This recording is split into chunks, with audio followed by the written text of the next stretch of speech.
ఈ దేవాలయం మహాశివుడికి అంకితం చేయబడింది.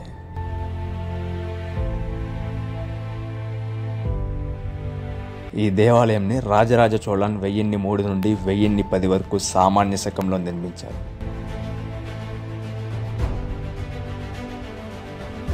అంటే ఈ రోజుకి ఆగస్టు 2024కి దాదాపు 1013 సంవత్సరాల 11 నెలలైంది ఈ ఆలయం కట్టి.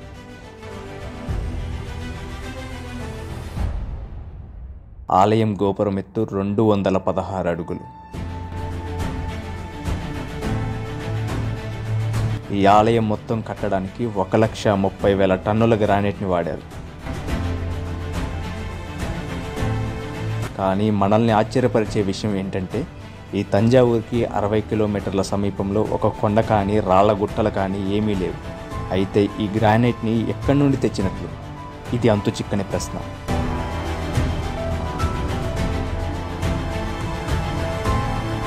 గోపురం మీద కనిపిస్తుంది కదా కలశం, ఆ కలశం ఉన్న రాయిని కుంభం అంటారు. దాని వెయిట్ ఎంతో తెలుసా? 81 టన్నులు. అండ్ దానిని ఒక రాయి నుండి అలా చెక్కారు.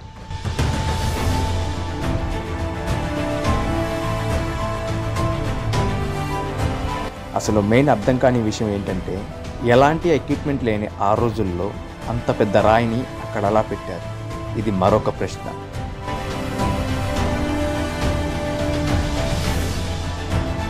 ఇక్కడ స్వామివారికి ఎదురుగా నందీశ్వరుడు కనిపిస్తున్నారు కదా, ఈయన ఎత్తు 13 అడుగులు.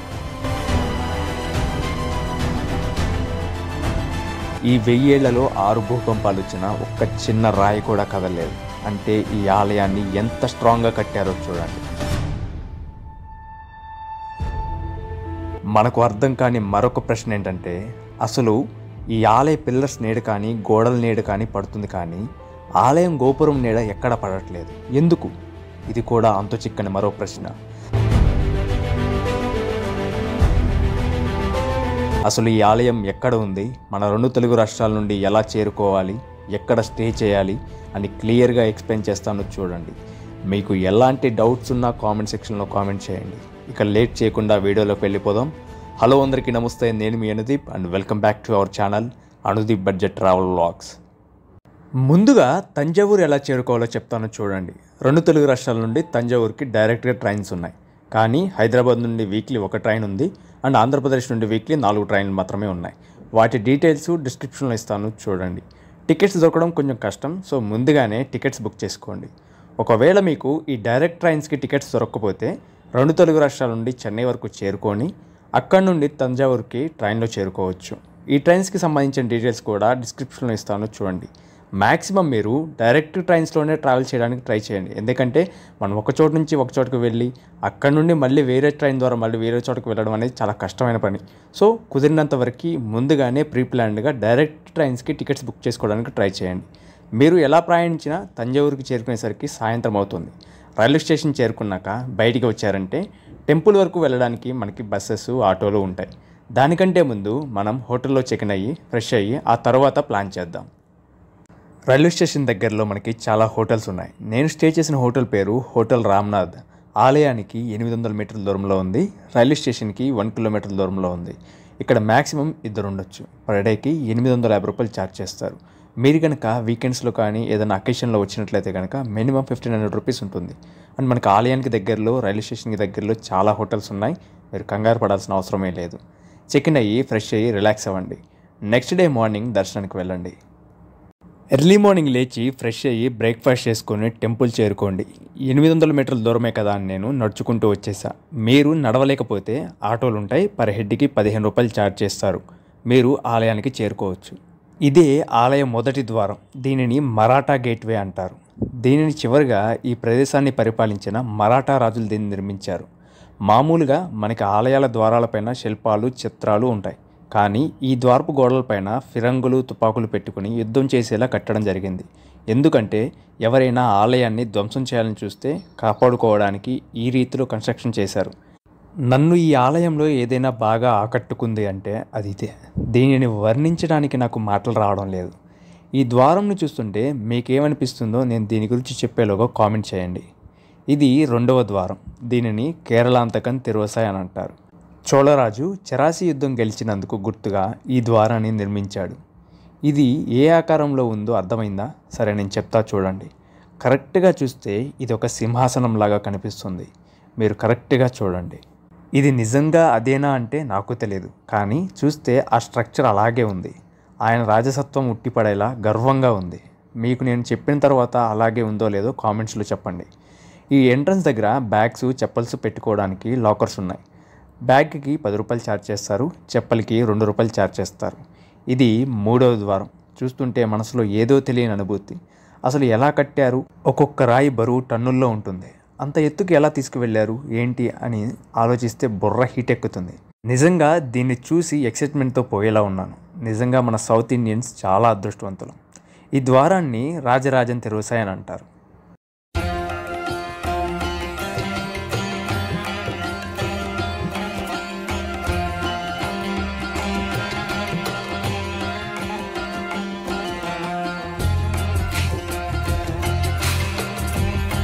పదండి లోపలికి వెళ్దాం.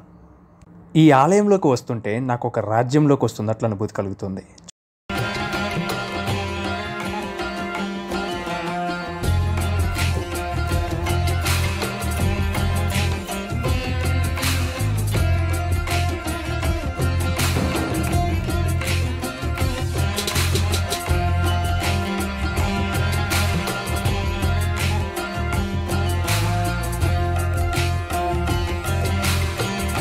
చూడండి అసలు ఎంత విశాలంగా ఉందో.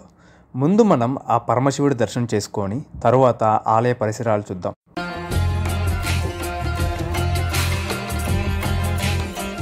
స్వామివారి గర్భగుడికి ఎదురుగా ఇక్కడ నందీశ్వరుని ప్రతిష్ఠించారు. ఈ విగ్రహం 13 అడుగులు ఎత్తుంది. ఈ నందీశ్వరుడు ఏకశిలా విగ్రహం, అంటే ఒకే రాయిని ఈ విధంగా చెక్కారు.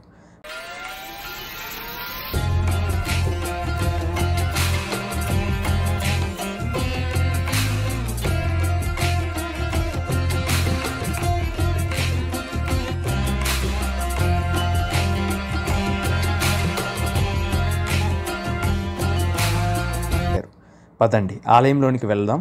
ఆలయం లోపలికి ఫోన్స్ ఎలో లేదు, పాకెట్స్లో పెట్టుకోండి. స్వామివారిని పెరువడయ్యార్ అని పిలుస్తారు. లింగం 20 టన్నుల గ్రానైట్తో చేసి ప్రతిష్ఠించారు. లోపలికి వెళ్ళి దర్శనం చేసుకొని బయటికి రండి. ఈ ఆలయ గర్భగుడిని ఇంటర్లాకింగ్ సిస్టమ్ టెక్నాలజీ యూజ్ చేసి కట్టారు. అంటే ఒక రాయిలోకి ఒక రాయిని అమర్చి వాటిని పేర్చి కట్టారు అన్నమాట. ఈ ఆలయం మొత్తం 44 ఎకరాల్లో ఉంది. ఆలయ గోపురం ఎత్తు 216 అడుగులు. ఈ ఆలయం మొత్తం కట్టడానికి 1,30,000 టన్నుల గ్రానైట్ని వాడారు. కానీ మనల్ని ఆశ్చర్యపరిచే విషయం ఏంటంటే ఈ తంజావూరుకి 60 కిలోమీటర్ల సమీపంలో ఒక కొండ కానీ రాళ్ల గుట్టలు కానీ ఏమీ లేవు. అయితే ఈ గ్రానైట్ రాయిని 100 కిలోమీటర్ల అవతల నుండి ఏనుగుల సహాయంతో తీసుకువచ్చారంట. మీకు పైన కలశం కనిపిస్తుంది కదా, ఆ కలశం ఉన్న విమాన గోపురం 81 టన్నులు. దానిని ఒక రాయిలో అలా చెక్కారు. దానిని కుంభం అంటారు. ఈ 44 ఎకరాల్లో ఆలయ ప్రాంగణంలో మొత్తం 252 లింగాలు, 1108 నంది విగ్రహాలు ఉన్నాయి. ఈ 1000 సంవత్సరాల్లో 6 భూకంపాలు వచ్చినా చిన్న రాయి కూడా కదలలేదు. అంటే ఈ ఆలయాన్ని ఎంత స్ట్రాంగ్గా కట్టారో చూడండి. ఆలయ గోడలు, పిల్లర్స్ నీళ్ళు మనకు కనిపిస్తాయి, కానీ ఆలయ గోపురం నీడ మనకి కనిపించదు. దానికి కారణం చాలామంది చాలా చెప్పారు, కానీ నిజం ఏంటంటే ఈ గోపుర నిర్మాణంలో రాళ్లను అమర్చిన విధానం వలన వాటి మీద పడిన నీడ కింద వరకు చేరదు. ఇది అసలు కారణం. ఆలయంలో స్వామివారితో పాటు చుట్టుపక్కల చిన్న చిన్న దేవాలయాలు ఉన్నాయి. వాటిని కూడా విజిట్ చేయండి. మీకు ఎలాంటి డౌట్స్ ఉన్నా కామెంట్ సెక్షన్లో కామెంట్ చేయండి. ఇక లేట్గా రిప్లై ఇస్తున్నా అంటే ఇన్స్టాగ్రామ్ అకౌంట్ ఛానల్ అబౌట్లో ఉంది, టెక్స్ట్ చేయండి. ఈ వీడియో కనుక మీకు నచ్చినట్లయితే మీ వాళ్ళకు కూడా షేర్ చేయండి. అండ్ మీ వాళ్ళతోటి ఎవరితో ట్రిప్ ప్లాన్ చేద్దాం అనుకుంటున్నారో కలిసి వాళ్ళతో ప్రయాణించి ఈ ఆలయాన్ని దర్శించుకోండి. నేను మీ అనేది సైనింగ్ ఆఫ్.